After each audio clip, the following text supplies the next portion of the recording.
Good evening, everyone. Thank you for joining us. My name is James Haney, and I am the Executive Director for Greater Houston RIA and Alamo RIA.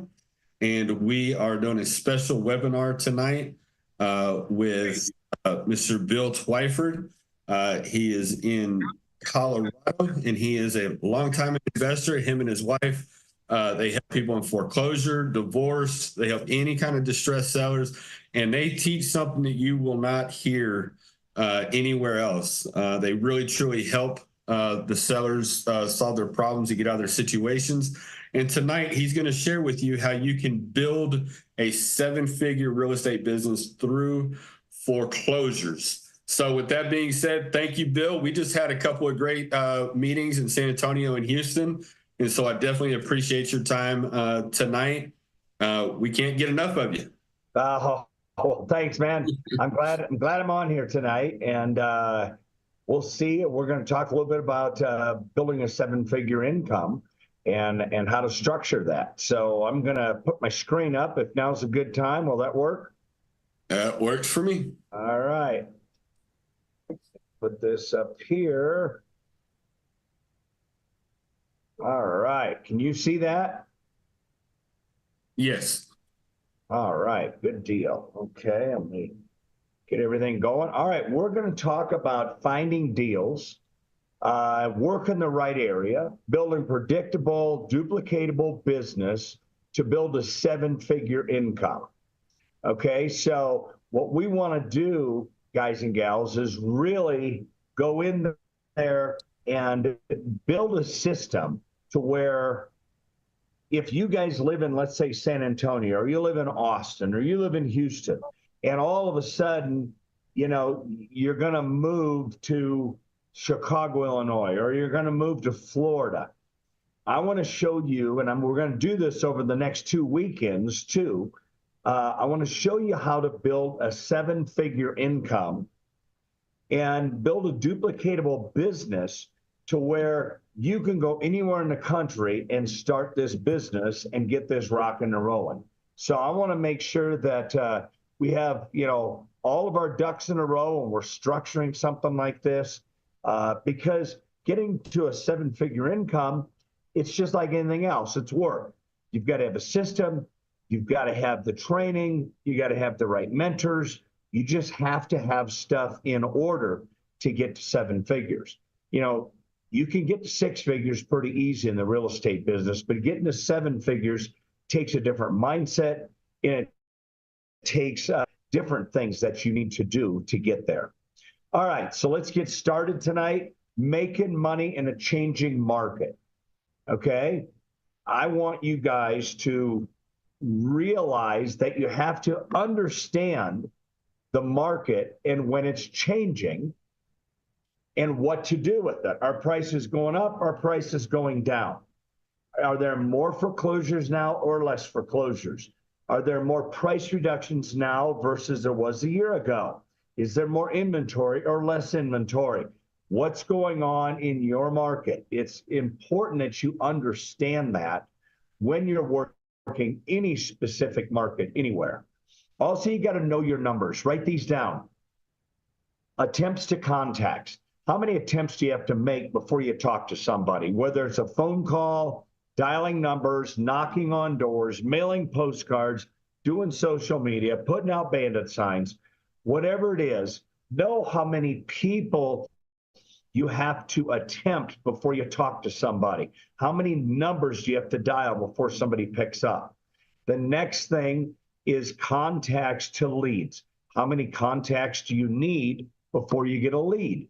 And then leads to appointments. How many leads do you need until you get an appointment to sit down face-to-face with the homeowner? And then appointments to contracts. How many appointments do you have to go on before you get a sales contract signed? And then contracts to closings. So attempts to contacts, contacts to leads, leads to appointments, appointments to contracts, contracts to closings. Once you learn your numbers, you can predict and duplicate what you need to do so you can make the income you want to make. Okay, you'll know I have to talk this many people every single week.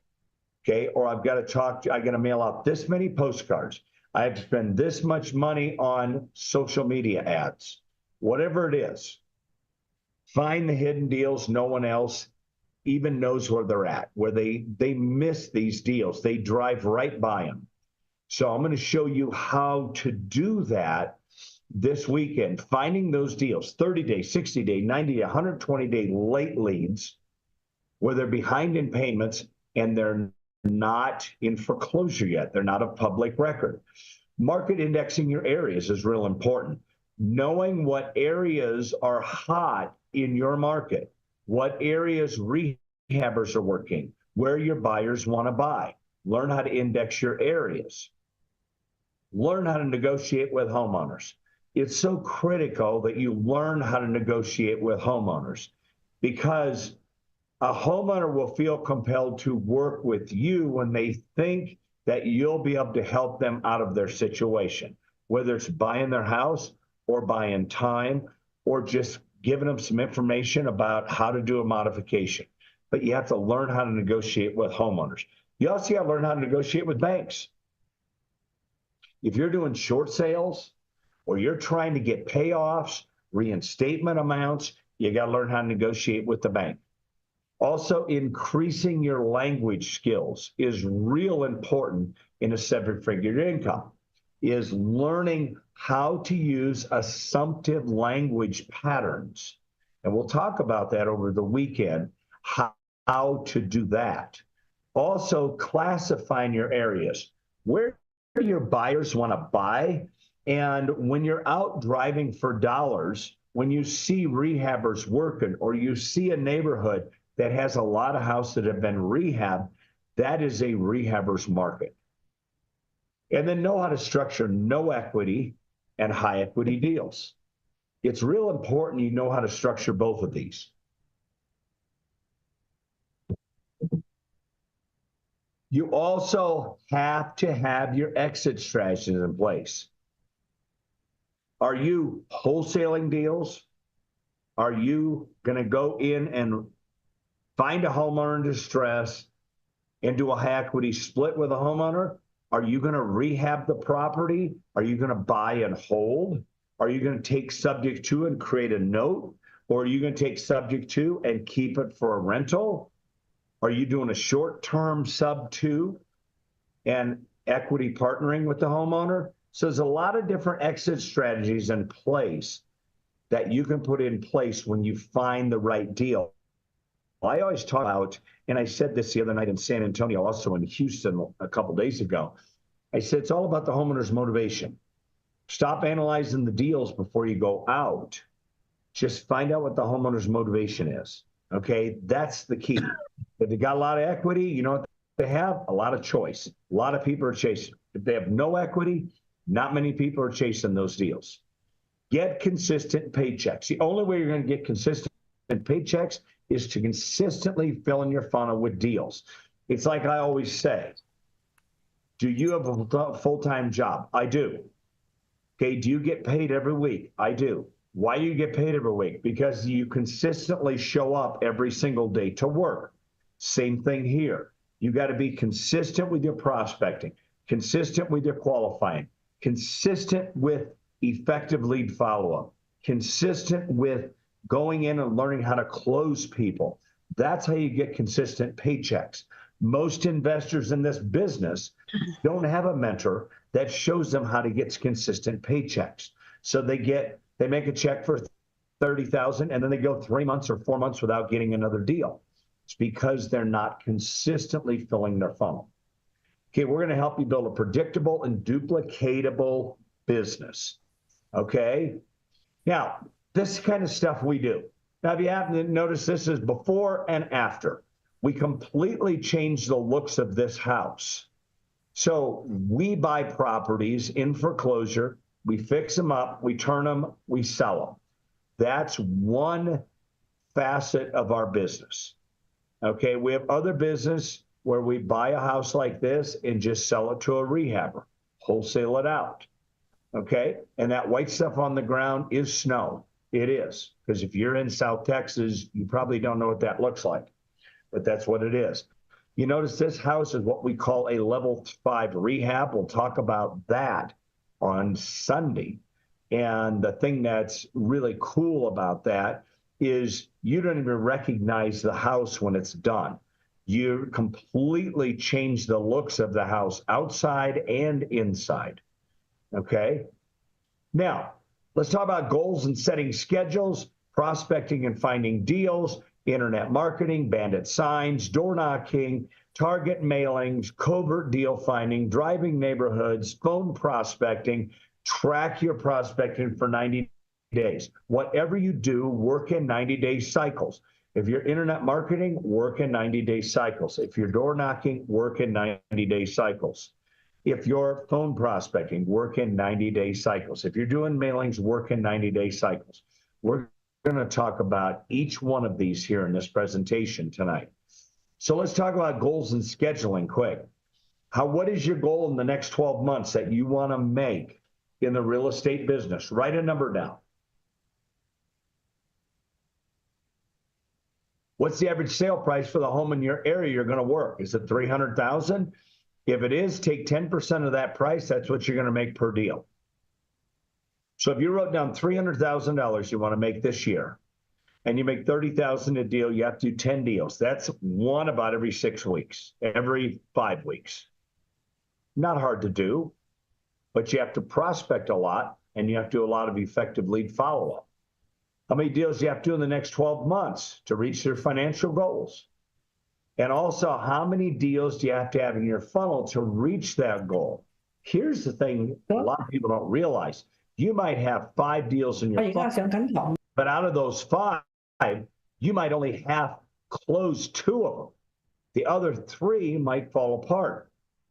So to get your 10 deals closed, you might have to have 10 or 12 properties in your funnel at any given time. Okay? Now, what schedule will you set to achieve those goals? You've got a full-time job. You're going to have to work a couple evenings a week, a couple hours a night, maybe 2 nights, 3 nights a week, and maybe all day Saturday, 2 or 3 Saturdays out of the month to set a schedule so you can reach the goals that you've set. Now, prospecting and finding deals. This is the heartbeat of your business. Build your business around your prospecting, not your prospecting around your business. What do I mean by that? It means that when you set a goal or you set a schedule and you're going to prospect from 9 o'clock in the morning until 11 o'clock, you don't do anything else between 9 and 11 but prospect. If a homeowner says, oh, I want to talk to you, can you come out right now? You say, no, I can't come right now. I have an appointment.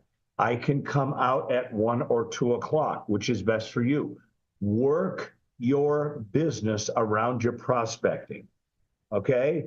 So that's real important in this business, guys and gals, because people will drop what they're doing to go talk to a homeowner, okay? Now, you must fill your funnel with leads.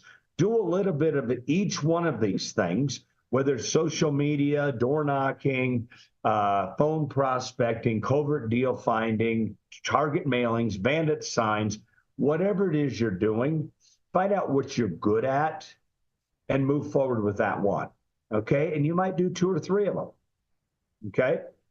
Now, internet marketing. Get yourself a website. It gives you credibility. Get yourself a website. Also, you can run Facebook ads. You can get on Craigslist. You'd be stunned what you would find on Craigslist. There are so many good deals on Craigslist if you're rehabbing a house. Okay, there's just so many deals out there. I'll tell you some stories about some deals. I don't have time tonight, but we'll tell a few over the weekend about some of the deals we found on Craigslist. I mean, they just shake your tree because you'll be just like, yes, I can't believe you got that great of a deal. You know, a good example, the logs on the front of that house I showed you, we got all those logs for $75 off of Craigslist. We got all the trusses for that porch off of Craigslist. There were 16 trusses. that were 14-foot scissor truss. And they were 412 pitch, and there was 16 of them. We got all of them for $75. So we only used 5 of them there. We still have 11 of them left for the next job. Pay-per-clicks, you can do that with Google ads. You can also get all of that stuff done, but then all of a sudden somebody picks up the phone and calls you. And how do you handle those inbound calls? You got to learn how to handle inbound calls. I'm telling you, you want to make 7 figures, you've got to learn your scripts, your objection handlers, and how to pace and lead people on a phone call or in person. Okay?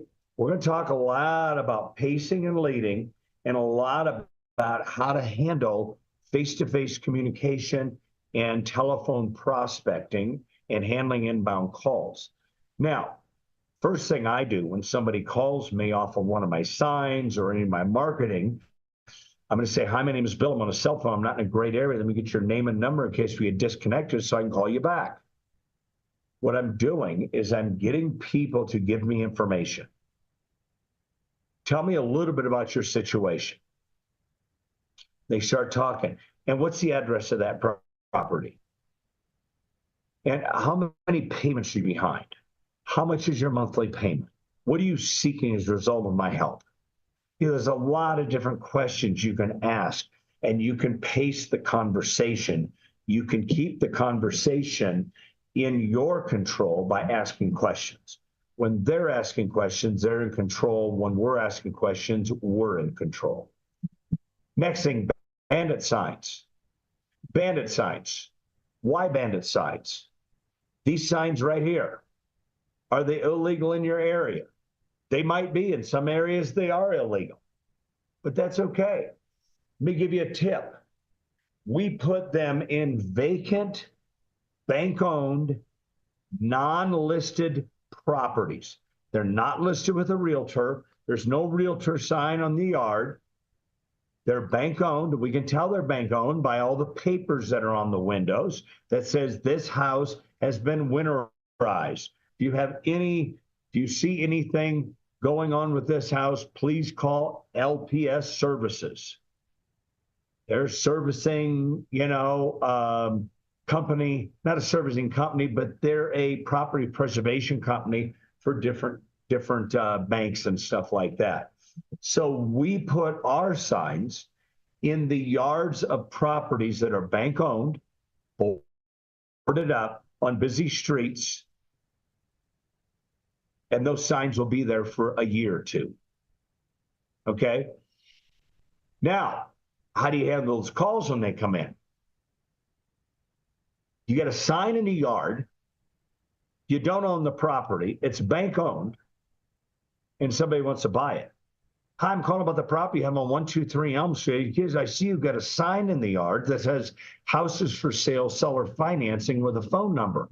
And I'd like to know what you want for that property. First thing I say is, well, my name is Bill. I'm on a cell phone, I'm not in a great area. That means your name and number in case we disconnected, so I can call you back. They give me their information. I said, what property are you calling about? The one on 123 Elm Street. Yeah, the investors and I don't know what we're going to do with that property yet, but to get into one of our properties, we need $25,000 to $40,000 down. How much do you have now to put down so we could sell or finance a house for you? Well, we could probably come up with about $30,000. Okay, and $30,000, that's great. And how much can you afford per month? You see what we're doing? We're qualifying the customer. We steered them away from that house because we don't own the house. We've just got a sign in the yard. Nobody will take that sign down from the city. The only people that take that sign down is an agent that will list the property, an REO agent, or if it's too nice of an area, neighbors will take your sign down. So if your neighbors are taking the signs down on that property, it's too nice of an area. They don't like those signs in those yards. Also, if you see the grass is being maintained, then put it up in the flower bed area. So that way you're not in a situation where the guy that's cutting the grass has to deal with your sign. Because if he takes it down, he's not putting it back. Okay, I put them in the flower bed areas. That's where I place them if the yard's being maintained. Where do we put them for verbiage? We have 3 signs. I buy houses cash, no equity, no problem, with a phone number. We have a sign that says houses for sale, seller financing, and a phone number. We have one that says in foreclosure with a question mark, money to lend with a phone number. Those are the only 3 signs I use. Okay, again, we handle the inbound calls when they come in. Door knocking. Now, that's my daughter right there, door knocking, the yellow shorts.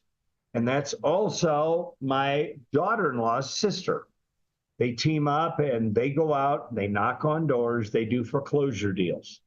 Why is this the fastest way to get a deal? I'll tell you what, it's the fastest way to show you don't know how to communicate with people face to face. This will be a slap in the face to you if you're just starting out. Getting out there, talking to a homeowner that's in distress, going through foreclosure, and you don't know what to say. You don't know how to handle their objections.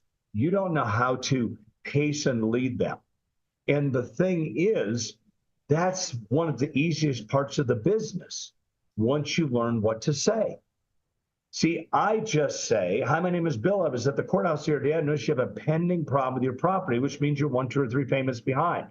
We specialize in helping homeowners buy time to stay in their home. What I'd like to do is give you this free information packet. It gives you your 10 options on what you can do to buy time. What are you working on right now with your mortgage company? And they look at the packet that I hand them. It's 31 pages. It's all information for them, free information. So I hand that packet out. It breaks the ice. Learning how to door knock is the fastest way to get business. Because if you just do mailing, sooner or later, somebody's going to call you up and set an appointment. And then you're going to have to sit down face to face with homeowners, and you're going to learn how to get good real quick. You're out door knocking, you get good real quick. You go out for one Saturday, banging on 20 doors, talk to 10 people, you'll get good quick, especially if you record your conversations and listen back to them. Okay, who should go with you? If you're a female, take somebody else with you. All right, it's just that simple. What do you wear? Wear casual clothes. Don't wear a suit. Don't dress up, because when you come to the door, they're going to think you're from the bank or the sheriff's department or something like that, or an attorney. So don't go dressed up. You notice the girls, they're just wearing shirts and jeans. That's it, and t-shirts. I told you the script that I use. Now, if they're in foreclosure, an active foreclosure, I'll say, hi, my name is Bill. I was at the courthouse today. I noticed your lender had publicly posted your home for sale. We specialize in help homeowners buy time to stay in their home. What I'd like to do is give you this free information package, your 10 options of what you can do to buy time. What are you working on right now with your mortgage company? Same kind of script, just a little bit different. Not you have a pending problem. Now your lender has publicly posted your home for sale.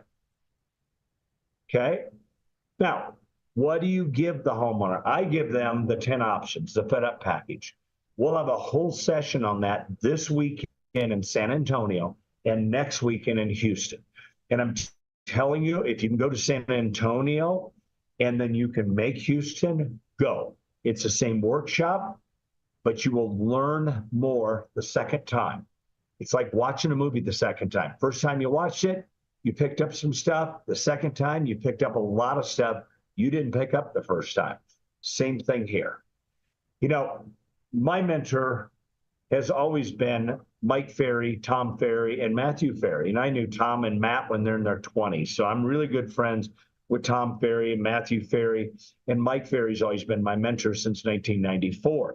I got the real estate business as a realtor, and I hired Mike right out of the gate. It cost me $17,000. I told him I want to do 100 deals a year. And my first year in the business, I only worked Monday, Tuesday, Wednesday, and Thursday because I was building a house Friday, Saturday, and Sunday. So I was working on building my house, and I only worked 4 days a week. I sold 79 homes my first year in the business as a realtor. My next year, 123. The next year, 178. And my last year as a realtor, 194. So I sold 574 homes in 4 years. I knew how to prospect. I knew how to qualify. I knew how to do effective lead follow-up, and I knew how to close.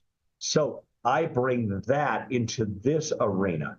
And in 1998, when I started working with investors and working with foreclosures, I flipped 80 deals my first year. So every single last year, we did 42 deals. So we're actively investing in 5 different states. So the thing is, we understand the laws in all 50 states, and we're actively doing deals. We're also out here speaking and doing workshops, but we're actively doing deals. So we give the homeowners their 10 options. We'll have a whole session on that on Saturday morning, okay? Now, why do I give them the Fed Up package? It breaks the ice. It puts something in their hand, not a business card. It's a packet, okay? 31 pages. They look at it and they go, wow, there's a lot of good information in here. That's what I want them to think. Target mailings. You can send out yellow letters if you want. Handwrite a yellow letter and make a bunch of copies of it. Handwrite the envelopes. Put a regular stamp on it. Put the stamp on crooked. Don't send out bulk mail because bulk mail looks like bulk mail. Okay?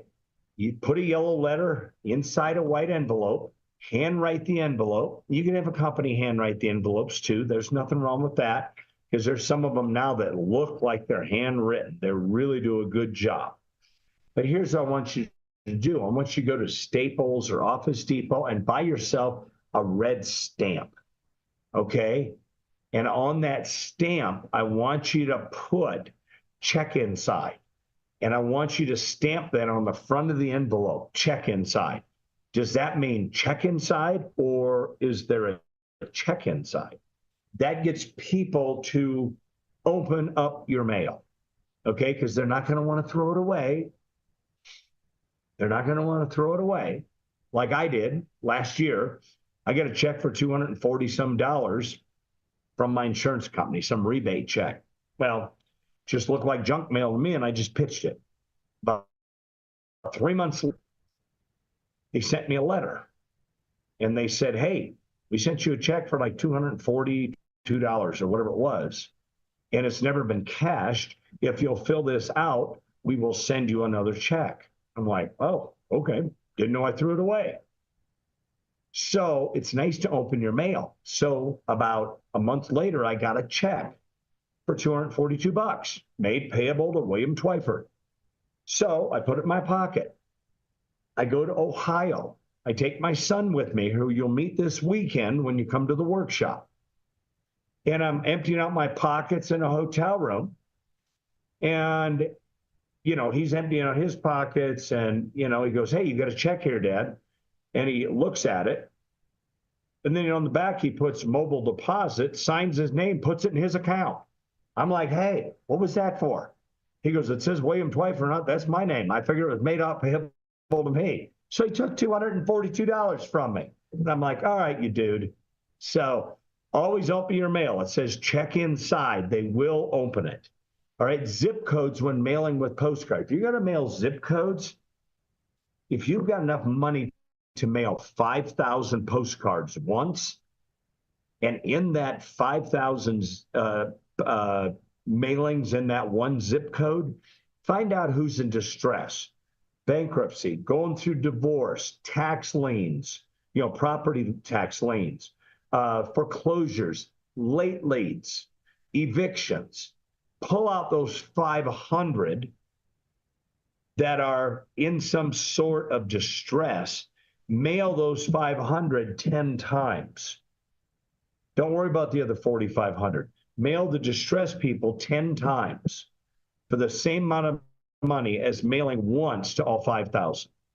It'd be more productive for you. You'll get better response, especially if you're sending the right stuff. Okay, you can get door hangers.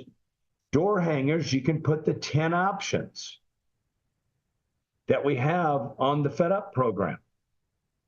And I'll just give you the 10 options quick. 1, loan modification. 2, forbearance agreement. 3, equity partnering with a homeowner. 4, subject to. 5, short sale. 6, Chapter 13 bankruptcy. 7 is deed in lieu. 8 is list with the realtor. 9, refinance your mortgage. 10, do nothing and lose your house. That's their options. Okay, put that on a door hanger and hang it on the doors of the foreclosures if you don't want to talk to people face to face. Drive out, drive some neighborhoods, get some mapped out, some foreclosure properties, and hang the door hangers on them and put on there, we have solutions for your housing situation. Now, they think everybody in the neighborhood got one.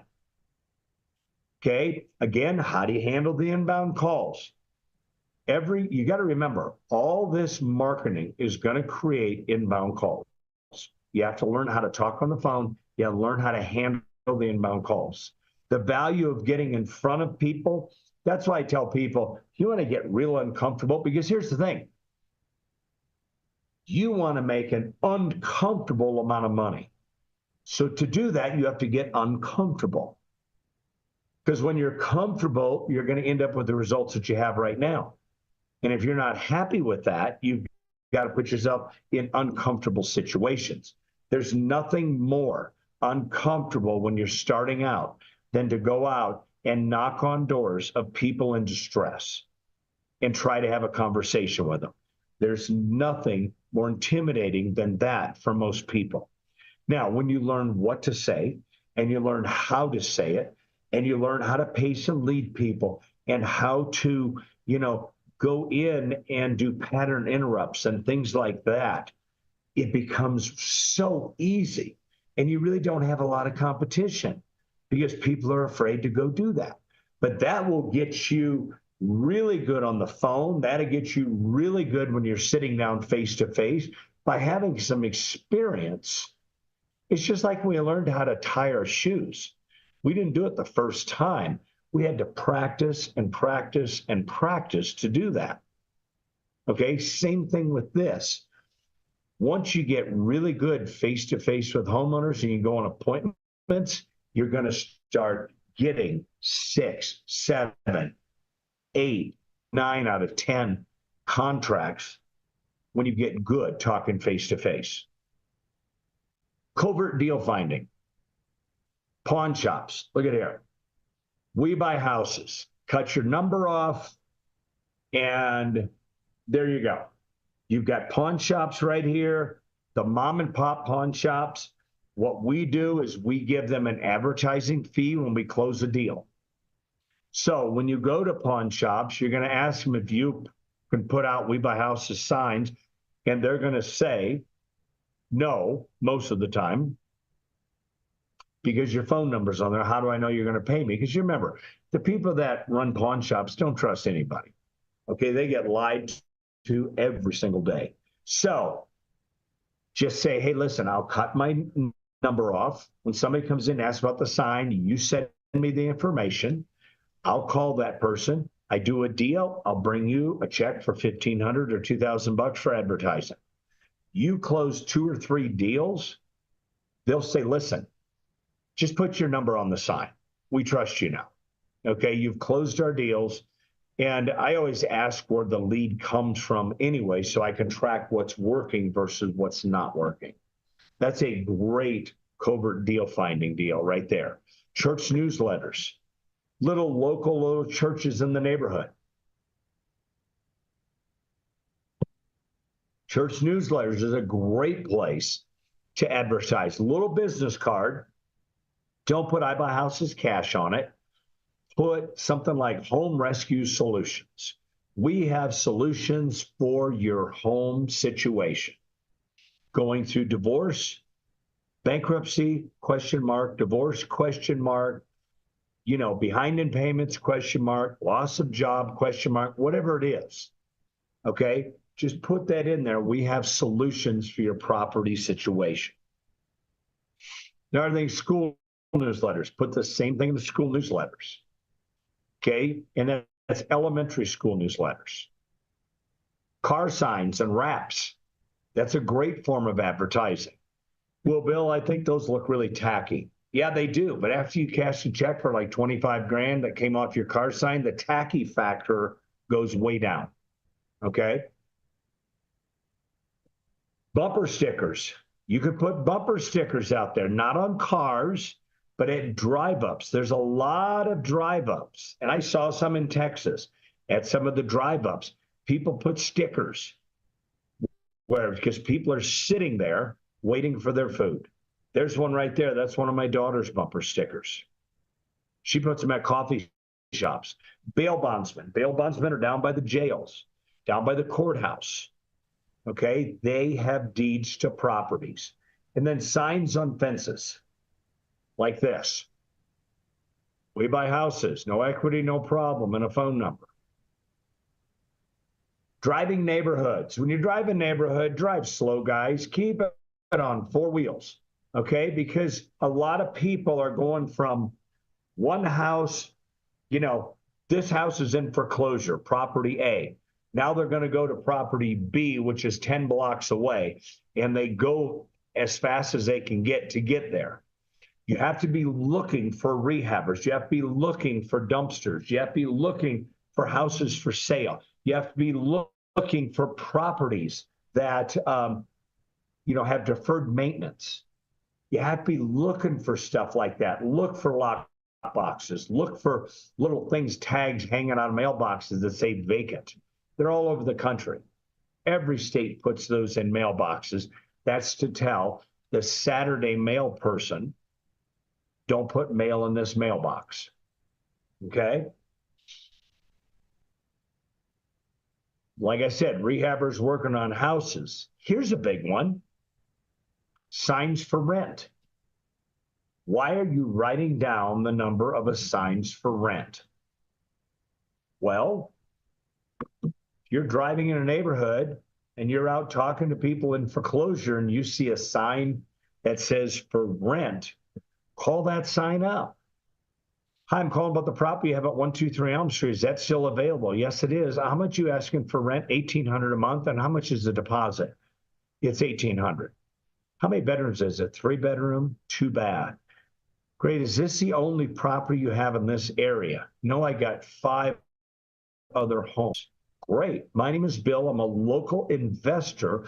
I work with homeowners in distress that are losing their homes. I buy properties below market value, and I'm looking to sell them below market value. Are you looking to buy more homes in this area? And they're going to say one of two things, yes or no. If they say no, I'm not going to buy any more houses. I've got my hands full right now. Well, when do you plan on selling those homes? So I go from, are you looking to buy? No, I'm not. Then are you looking to sell? So I treat them as a buyer and I treat them as a seller. Okay, so your signs for rent, that's a big thing. Distressed properties, properties with deferred maintenance, papers in the windows of the houses.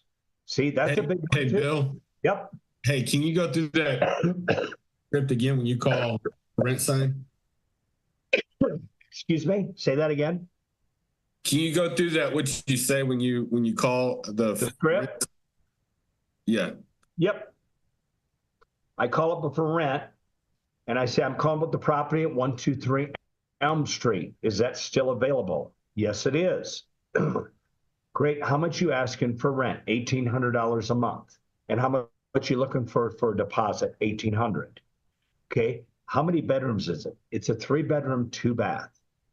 Then I change the conversation a little bit. At first, don't just call them and say, hey, I'm an investor. I buy properties below market value. You're looking to buy more. No, get the guy hooked into the conversation a little bit. Just ask a little bit about the house, just like I did. And then I say to him, Well, my name is Bill. I'm a local investor. I buy properties below market value from homeowners in distress, and then I turn around and sell them below market value. Are you looking to buy more properties in this area? And they're going to say yes or no. If they say yes, great. What are you looking for? And how quick can you close if I find you a deal? Okay, if they say no, I'll say, have you ever thought about selling the properties you have? So I treat them as a buyer and I treat them as a seller, depending on what they say. Okay, and that script's in the program. It's almost verbatim. Okay, so that's what we're going to do is calling the, I got to tell you, your competition doesn't call the for rent signs. The people out there doing this business aren't calling the for rent signs. And that's somebody screaming, I'm a landlord. I own properties in this area. I may want to buy more, or I may want to sell the ones I have. But if you never call them, you'll never know that. Okay, so it's real important that you understand that kind of stuff. Okay, that's the difference between making $250,000 a year and making $450 a year. Just that one thing, because you'll pick up 3 or 4 landlords, okay, that own properties just out driving neighborhoods looking for rent signs. Now, I don't call a property management company. I just call the mom and pop for rent signs. That's what I do. Phone prospecting and lead follow-up. Why do as much as you can on the phone? Because it saves time. It's faster than door knocking. It's faster than any types of prospecting, is phone prospecting. Once you get a homeowner's phone number, by skip trace, or maybe they give it to you because you were at the door, call them back, talk to them, follow up, ask them if they've gone through the packet. What option are they going to work on? How's the modification going? How's the forbearance going? You know, have you got to a point where you think you might want to sell the property to get out of your situation? How's the divorce going? When's your next court date? How's the bankruptcy going? Have you had the 941 hearing? Has your plan been approved? Has there been a motion to dismiss and kick you out? See, different types of questions when we're doing follow-up. Okay, how many times we call a lead? It all is dictated by the sale date. If they're in foreclosure, I color code them and I put them in order by sale date. Okay, what one has the closest sale date? Those are the people I'm chasing the hardest. And I'll call them 2 or 3 times a week. If they're stuff that we say when we're at the door, okay? I use the same exact script. All right, and why should you follow up? Well, I'm telling you, if you don't follow up, somebody will. And you'll drive by that house in 3 weeks, and you'll see a dumpster out in the front yard, and you'll see a rehab crew working on it. And you'll say, I was working with them. No, you weren't. You had a conversation with them. You showed up at the door, you talked to them, you gave them a packet, you never called them back. Somebody else did. And they got the lead from you, basically. Okay, they took it from you because they followed up. They were there when they needed to be there. You know, you're going to have to talk to people 5 or 6 times. You're not just going to go out, talk to them for the first time, get a contract signed. It just doesn't work like that. People have to digest what you're saying. And they're not just so willing to just sign a contract right away, okay? Now, they will sign an authorization right away, so we have that happen quite often when we're out. But to sign a contract right away, you're going to have to sit down with them. You're going to have to talk to them. You're going to have to feed them some information, let them make an educated decision. It's going to take them a little while to digest that. We've only got 14 days to the sale. I'm calling them every single day. Okay, just because they like what I have to say, I'm touching base with them. I'm telling them, please don't paint me back in a corner, okay, by burning up these valuable days. We need to get something going, and we need to get something started right now so we can get you out of this situation. Track your prospecting, guys and gals. What do I mean by that? Why is it important? And how do you track your prospecting? Well, look at it this way. Like I said, if you're going to make phone calls, every time you dial a number on the Just Do It form, put a little tab right there. Just boom, a little mark. Number 1, 2, 3, 4, 5. Just track how many calls you made, how many people you talked to, how many leads did you generate in this 2 hour of prospecting. Okay? It's real important to track what you do because you'll see how you get better and better and better. Now, what is a motivated lead? A motivated lead to somebody that wants to do 50 deals a year is different than somebody that wants to do 3 or 4 deals a year. Okay? A motivated lead is defined by what your goals are. How motivated is that homeowner to sign paperwork now, today, tomorrow, or the next day versus a month and a half from now? How many people do I need to contact to get a deal closed? See, that's something you have to know. You know, do you have to have 117 people you talk to them before you get a deal closed? What is that number? The better you get at scripts, and I say scripts, and I mean scripts. You all have scripts. You all use scripts. You record what you say right now to homeowners or to other investors. You say the same stuff to everybody. So all I'm doing is putting better scripts in your presentation, how we can go in and eliminate objections by handling the objection with our script. Let me give you a good example.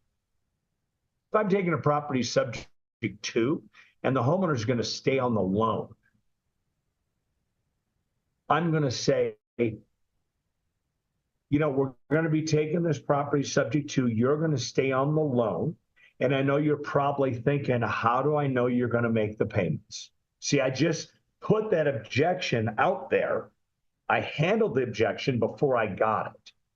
If I'm going to be making up your back payments, Mr. and Mrs. Seller, of $22,317, and I'm going to be putting $20,000 into the house, why would I not make the monthly payment? It doesn't make any logical sense, does it? And they go, well, no, it doesn't. And then we move forward with the conversation. So I handle the objection before I get it. I put it in my presentation to deal with it so it doesn't put them in a position to start asking questions. Okay, I want to stay in control of the conversation. So the better you get your scripts, better you get your objection handlers, the better you get at prospecting to where you're high efficiency, the less people you're going to have to talk to. And I'll tell you a great example.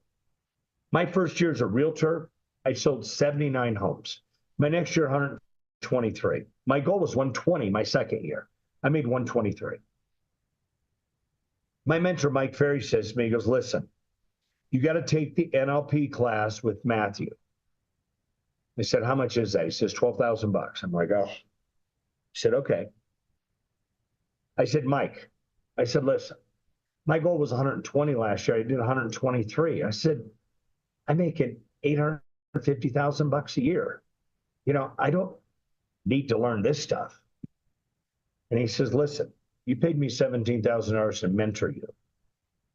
Now, if you do exactly what I tell you to do, and you do the class, and you work with Matthew, he said, I promise you, you will sell more houses talking to less people. I said, okay.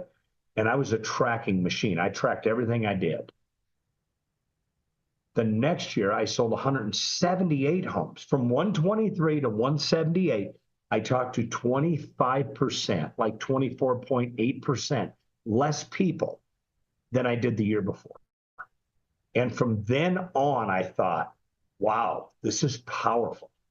Learning scripts, learning neurolinguistic programming, learning objection handlers, learning how to pace and lead, learning how to use pattern interrupts and assumptive tag phrases and embedded commands, will completely bring your numbers down of how many people you have to talk to get a deal closed. It's just that simple. So how many people do you need to contact to close a deal now versus what it will be in a year?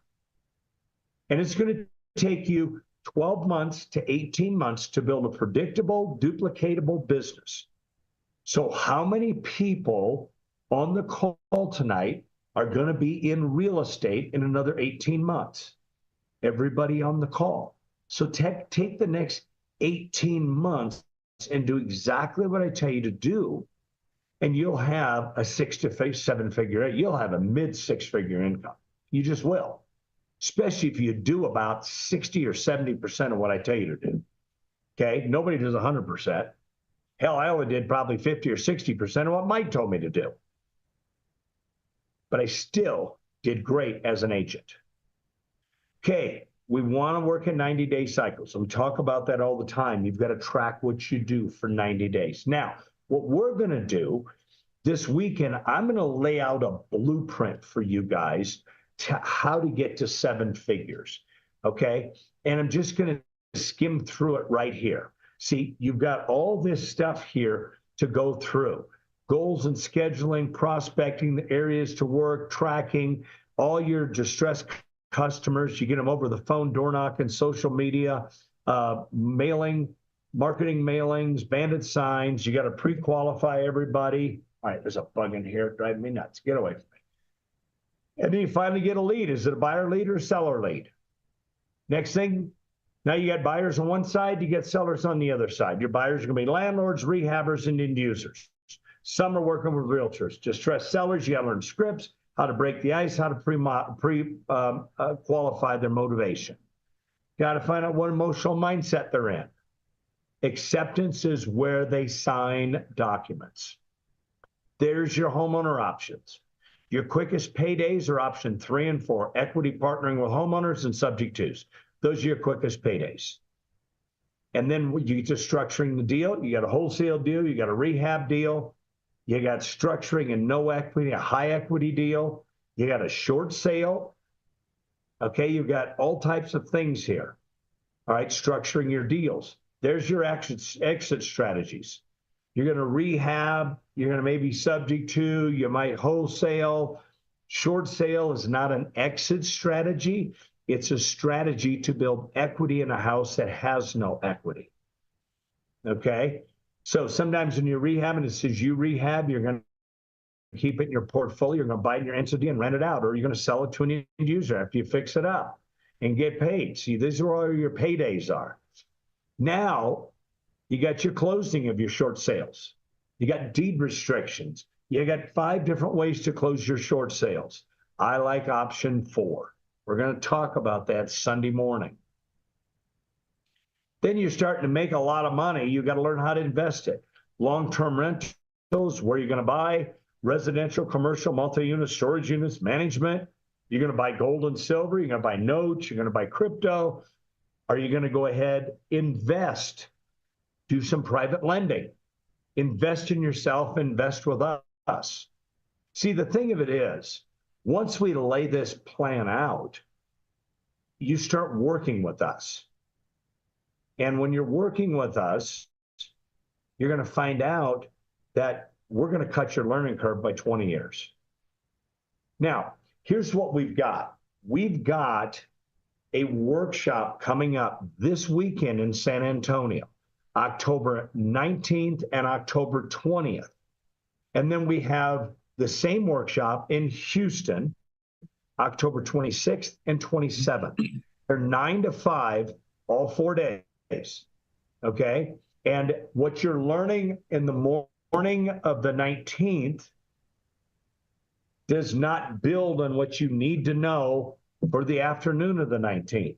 We have 8 hour-and-a-half sessions. They're all training, okay? They're all training. I promise you, you come to this 2-day workshop, you're going to say, I have learned more at this 2-day workshop than any workshop I've ever been to. I promise you, you'll say that, because we talk about stuff nobody talks about. And it's the glue that puts and keeps deals together to get them closed. Okay, we have sessions on homeowner options. We have sessions on building your business.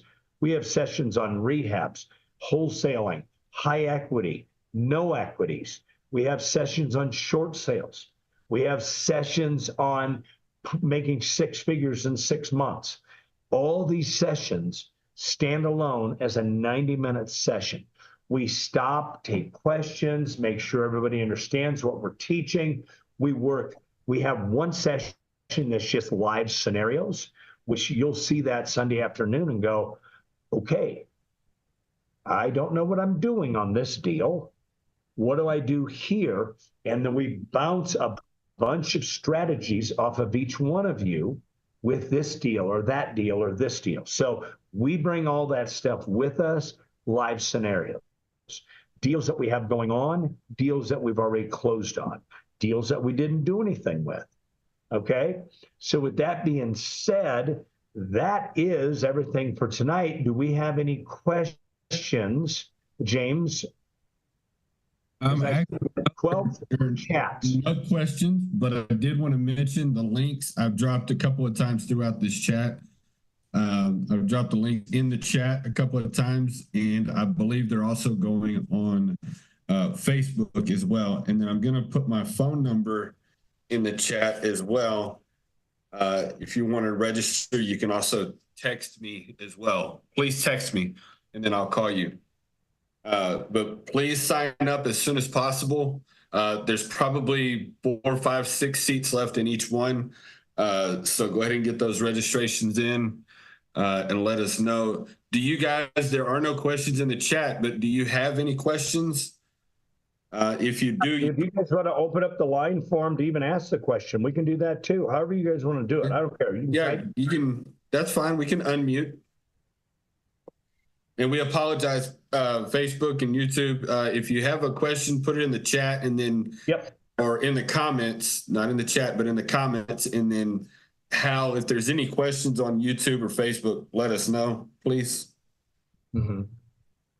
Like I said, you know, between my wife and I, we've done about 2,100 deals in our career in, you know, since 1998. She started in 92. I don't count my real estate agent deals just because I don't, you know, they're real estate agent deals. I talk about investor deals. I've done 1,100, I think 41 is where I'm at right now, deals that I've done myself. So they're not student deals. They're deals that I've done myself with my son. So, and it's funny because when I met Dwan, she had done 20 more deals than me. So I figured, well, I'm going to get a couple fast deals put together here and close the gap. Well, she was investing about 5 years before I was too. But I closed 4 deals quick. And I said, well, I'm only 16 away from you. And she goes, no, that's not right. She goes, I got 4 deals too because we're married. So what is yours is mine, and what is mine is mine. Right, ladies? So she took my 4 deals, and I'm still 20 behind her, and we've been married 22 years, so I can't catch her. So it's just the way it is. So, Bill, there was a question in the chat. Why are there no deals on the MLS? Why are there no deals on the MLS? There are some deals on the MLS, but most of the deals on the MLS are going to be tight deals. And you won't understand this when I say it now, but you will Sunday night. We don't like to buy deals more than 55 or 60 cents on the dollar. We just don't. And the deals are all out there like that. People just don't know because most investors look on the MLS, they get a realtor, and they try to find a fix and flip. And what happens, they pay too much. They think it's going to take this much time, and it takes more time. They think they can get it done for this much money, and it costs more than they think. And now they have a deal they can't get out of because they didn't buy it right. And if they could have got a hold of that homeowner 6 months before it became an REO, bank owned, they could have bought that property for a lot less money. And that's almost the case 90% of the time. So when I say there's no deals on MLS, There's no deals for me on the MLS.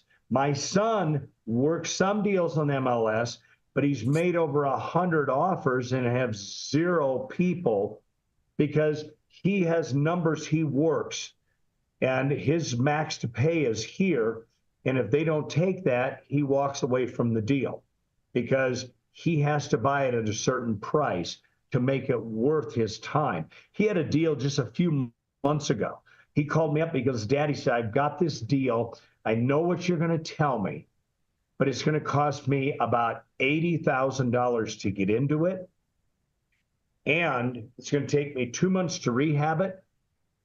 And my profit, if I'm lucky, will be $20,000. I said, it's not worth risking $80,000 to make 20.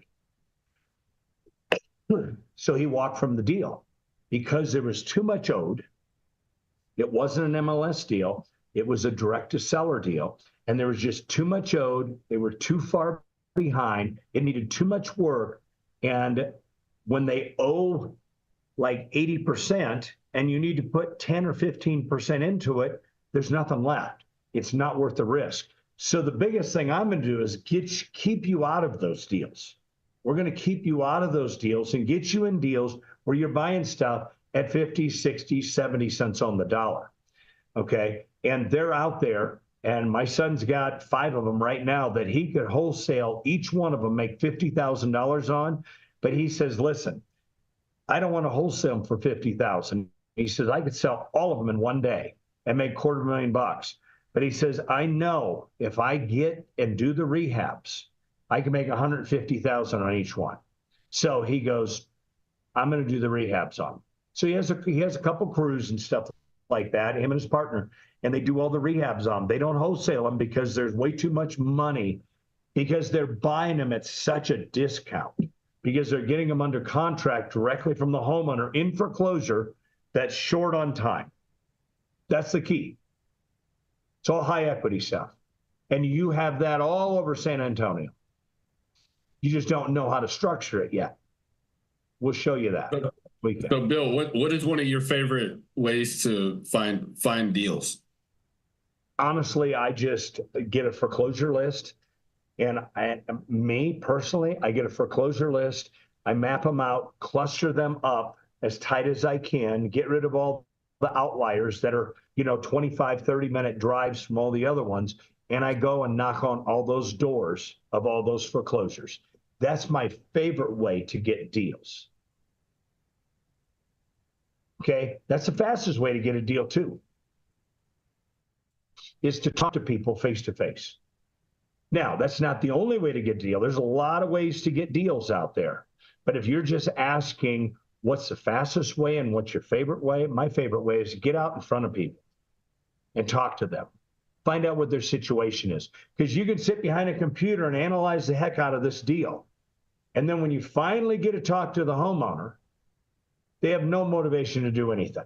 Now you wasted an hour and a half analyzing the deal when you didn't know what the motivation of the homeowner was. So I say, pick up the phone and call them, go door knock them, get out there and chase people. Don't wait for them to come to you. Because if you wait for them, somebody like me that chases them is going to get the deal before you do.